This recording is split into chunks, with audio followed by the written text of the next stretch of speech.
मोदी जी शेषनाग हम भी मान लेंगे, बस मोदी जी ये इच्छा पूरी कर दें। हेलो फ्रेंड्स, नमस्ते। सदा वत्सले मातृभूमि। चुनाव लोकसभा का और नारा चला मोदी जी शेषनाग। अब की बार 400 पार वो हो न सका। हमने कंटेंट बनाया और कम अकल यूट्यूबर ने हमको गाली दी। कलिप्रिया सुप्रका शुक्राचार्य बनाया, सनातन विरोधी बताया। पर हमने तो सिर्फ इसलिए कंटेंट बनाया था कि लोगों को अंधविश्वास से मुक्ति मिल सके कि मोदी जी अवतार नहीं इंसान हैं। वो एक हिंदुत्ववादी, कुशल, प्रभावशाली नेता हो सकते हैं, पर शेषनाग नहीं। और ये जनता देख भी रही है। अवतार जैसी कोई स्थिति परिस्थिति इस समय देश में नहीं है।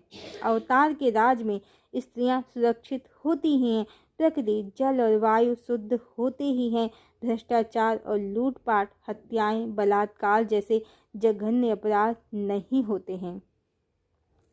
फिर भी बहुत से लोग उनको अवतारी पुरुष मानते हैं, मात्र उनके भाषणों से प्रभावित होकर। पर भाषण देना एक कला है और अवतार होना एक डिवाइन क्वालिटी। अवतार बोलते कम हैं, जमीन पर धरातल पर कार्य ज़्यादा करते हैं। उनका कार्य ही बोलता है, जैसे राम, कृष्ण और बुद्ध।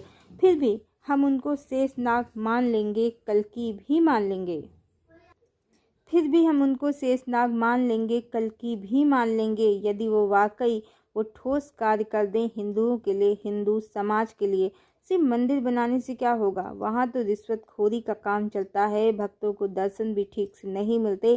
तीर्थ होने से धार्मिक पर्यटन की नई धर्म से पैसा कमाने की नीति के कारण, जिसके लिए पहले से ही प्राण प्रतिष्ठित मंदिरों को तोड़ दिया गया, आसपास छोटे छोटे दुकानदारों को हटा दिया गया, उनका रोजगार छीन लिया गया, मात्र अतिक्रमण हटाने के नाम पर।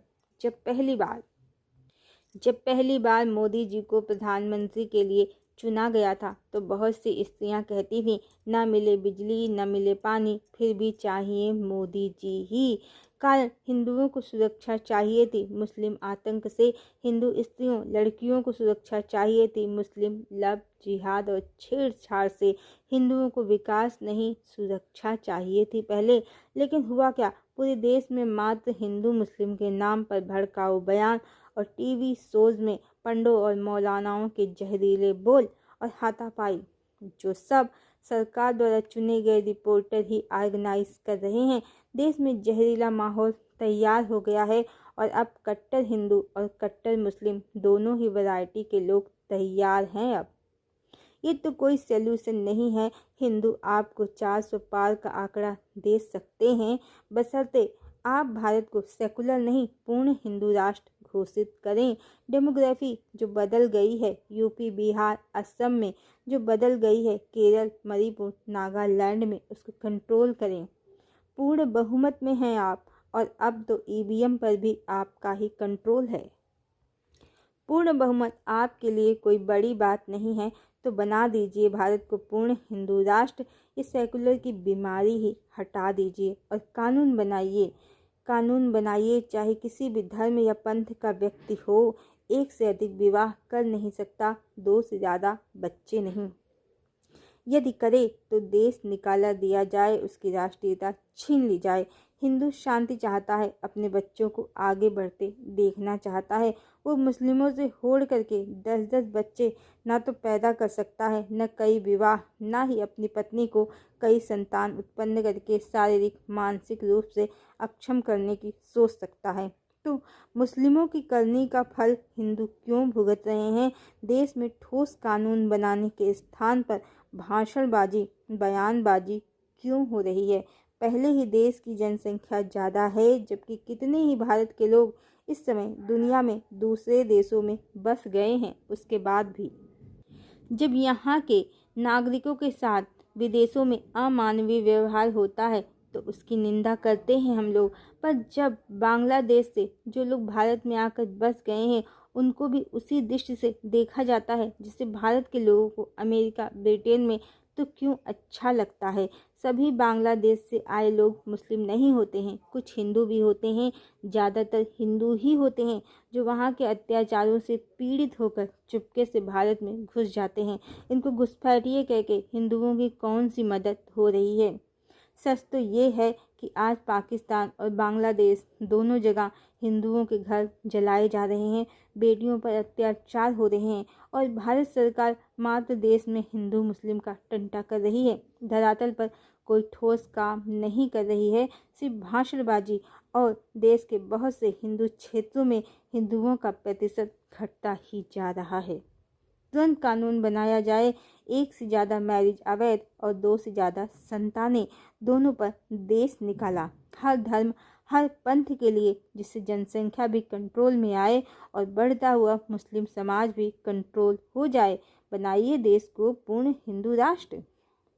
हम आपको मानेंगे, कल की भी, शेषनाग भी और सारे हिंदुओं को बांग्लादेश और पाकिस्तान से बुला लीजिए और भारत से सारे मुस्लिमों को भेज दीजिए। इन देशों में समस्या का जड़ से समाधान कीजिए। सत्ता आपके हाथ में है और अब तो ईवीएम भी। क्या असंभव है? जब हम सरकार की बुराई करते हैं तो बहुतों को लगता है कि हम सनातन विरोधी हैं, कांग्रेसी हैं, पर हम बता दें, हमारे पिता आरएसएस से भी जुड़े रहे हैं और भाजपा से भी, और वो उन लोगों में से हैं जो अटल जी के शुरुआती दिनों में उनके साथ थे। बस बाद में हमारे पिताजी गुरुदेव की शरण में चले गए और जीवन गायत्री परिवार को ही समर्पित कर दिया, लेकिन पार्टी से भी हमेशा जुड़े रहे हैं। तो सरकार विरोधी हमारा कोई एजेंडा नहीं है, पर पाखंड से हमको घृणा है और इस बात से बेचैनी। सरकार चाहे तो भारत को हिंदू राष्ट्र घोषित कर दे, चाहे तो सबके लिए एक कानून बना दे और बहुविवाह और 2 से ज़्यादा संतानों पर तुरंत रोक लगा दे, लेकिन ये सरकार का तीसरा कार्यकाल है और सरकार मात्र देश में मूल्यों और पंडों के झगड़े ऑर्गेनाइज करवा रही है। देश के 8-9 राज्यों में डेमोग्राफी चेंज हो गई है। देश संवेदनशील, अति संवेदनशील स्थिति में आता जा रहा है। स्त्रियां और लड़कियां सुरक्षित कहीं भी नहीं हैं, पर भारत में कोई भी कानून इनकी मदद नहीं कर रहा है और ऐसा लगता है सरकार अपराधियों, दंगाइयों और माफियाओं के साथ है। हाँ, जितना हमने जाना है, ये सरकार वाकई वर्ल्ड इकोनॉमिक फोरम की स्क्रिप्ट के अनुसार ही काम कर रही है। दिख रही है हिंदुओं के साथ, पर जो कुछ भी कर रही है इकोनॉमी और सोसाइटी में, जो इसके शासन की ओर ही हमें ले जा रही है। इसके राज में वो पाश्चात्य संस्था भी खूब फल फूल रही है, जो कृष्ण के नाम पर शिव, देवी दुर्गा का अपमान करती है और यहाँ के हिंदू बच्चों का ब्रेन वॉश करके उनको गृहस्थ जीवन से दूर कर रही है, जिसके कारण भी हिंदू घट रहे हैं। ये संस्था अंदर ही अंदर स्त्रियों के शोषण, सेक्स रैकेट जैसे कामों के लिए भी जानी जाती है, जिससे रिलेटेड डेटा गूगल पर उपलब्ध है। जब बच्चे गृहस्थ जीवन से दूर होंगे तो जल्दी ही गलत मार्ग पकड़ सकते हैं। श्री कृष्ण की हजारों रानियों वाला, हजारों बीबियों वाला नकली लोग भी इस जो संस्था की काली माया है, जिससे समाज भ्रष्ट हो रहा है। भगवान श्री कृष्ण ने घर बार छोड़कर ब्रह्मचारी बनने का कोई संदेश उपदेश नहीं दिया है, बल्कि भारत में तो 4 आश्रम हैं, ब्रह्मचर्य, गृहस्थ, वानप्रस्थ और संन्यास, और सबकी अवधि है 100 साल का जीवन माना गया है। 25-25 वर्ष सबकी अवधि है। और श्रीमद् भगवद गीता में भगवान श्री कृष्ण ने कहा है, अध्याय 10 श्लोक संख्या 28, शास्त्रोक्त रीति से संतान की उत्पत्ति का हेतु काम भी मैं ही हूँ। यानी गृहस्थ में भी ब्रह्मचर्य होता है। पहले लोग संतान उत्पत्ति मात्र के लिए ही काम का आश्रय लेते थे, बाकी ब्रह्मचर्य का ही पालन होता था। गृहस्थ में भी ब्रह्मचर्य होता है। पुरातन में आज की जैसे कॉन्डोम, पिल्स, इलीगल माध्यम यूज नहीं होते थे गर्भ को रोकने के लिए, बल्कि मात्र संतान के लिए ही काम का आश्रय लोग लेते थे। इसलिए पत्नी को धर्म पत्नी का कहते हैं। केवल सेक्स का संबंध नहीं है स्त्री से, प्रेम और धर्म का है। प्रेम और धर्म का संबंध है। आज स्त्रियों को पुरुषों की मनमानी को पूरा करने के लिए कितने तरह के सेक्स संबंधी पिल्स और परेशानियों को सहना पड़ता है, मात्र अपने घर और रिश्तों को बचाने के लिए, क्योंकि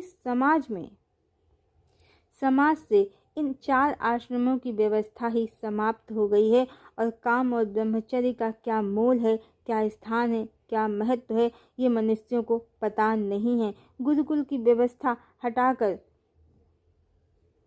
मांटेसरी कॉन्वेंट और मदरसों का देश में जोर है, वहाँ तो आसुरी शिक्षा ही मिलेगी। पर ये सरकार क्या कर रही है अपनी सभ्यता और संस्कृति को बचाने के लिए? क्या कर रही है? खुद भी स्वांग कर रही है, और स्वांग भक्ति का स्वांग करने वाली ज्यूस संस्था को भी देश में फलने फूलने का मौका दे रही है, जो हिंदू बच्चों को काली दुनिया में ले जा रही है और हिंदुओं की जनसंख्या घटने का एक माध्यम भी बन रही है। हर तरफ कली की काली माया और समाज मूल सिद्धांतों, नैतिक मूल्यों से दूर, बहुत दूर होता जा रहा है। एक जननायक को धरातल पर कार्य करना चाहिए। मोदी जी चमचमाती गाड़ियों में घूमते हैं, जयकारे करवाते हैं, बेशकीमती कपड़े पहनते हैं, ठीक है, पीएम हैं, वेरी इंपॉर्टेंट पर्सन हैं देश के, उनकी गाड़ी अच्छी होनी ही चाहिए। आज की डेट में जब हर तरफ दुश्मन घूम रहे हैं, देश के सुरक्षा में चूक नहीं होनी चाहिए। लेकिन जब बात ठाट बाट की हो तो पीएम कौन है? आज की डेट में देश का राजा, और राजा के लिए प्रजा उसकी संतान ही होती है। और दुनिया का कोई पिता ऐसा नहीं होता जब उसकी संतान अभाव में हो और वो स्वयं ठाठ से रहे। देश का एक भी नागरिक अभाव में हो तो शोभा नहीं देता स्वयं को चमकाना। सबको समान अधिकार और समान व्यवहार मिलना चाहिए, यही तो सुशासन की पहचान है, न कि लूटपाट, अपराध, बलात्कार के बीच में महज कुछ फ्लाईओवर, कुछ ब्रिज, कुछ एयरपोर्ट और हाईवे, रोपवे। अभी तो हिंदू मुस्लिम ही था, अब देश में ब्राह्मण, यादव, हरिजन, इस सब की भी शुरुआत हो गई है। देश टूट रहा है और शेषनाग मात्र स्वयं के महिमा मंडन में व्यस्त हैं। हम तो मान भी लें कि आप ही शेषनाग हैं, कल्कि हैं। बस 2 इच्छाएं पूरी कर दीजिए। देश में हर पंथ, हर धर्म के लिए एक विवाह और 2 संतान, इससे ज़्यादा होने पर देश निकाला और भारत को पूर्ण हिंदू राष्ट्र, क्योंकि हम तो मानते हैं सब में एक ही चेतना है। पर मुस्लिम तो नहीं मानते हैं, मानते तो गाय खाते, बकरे खाते।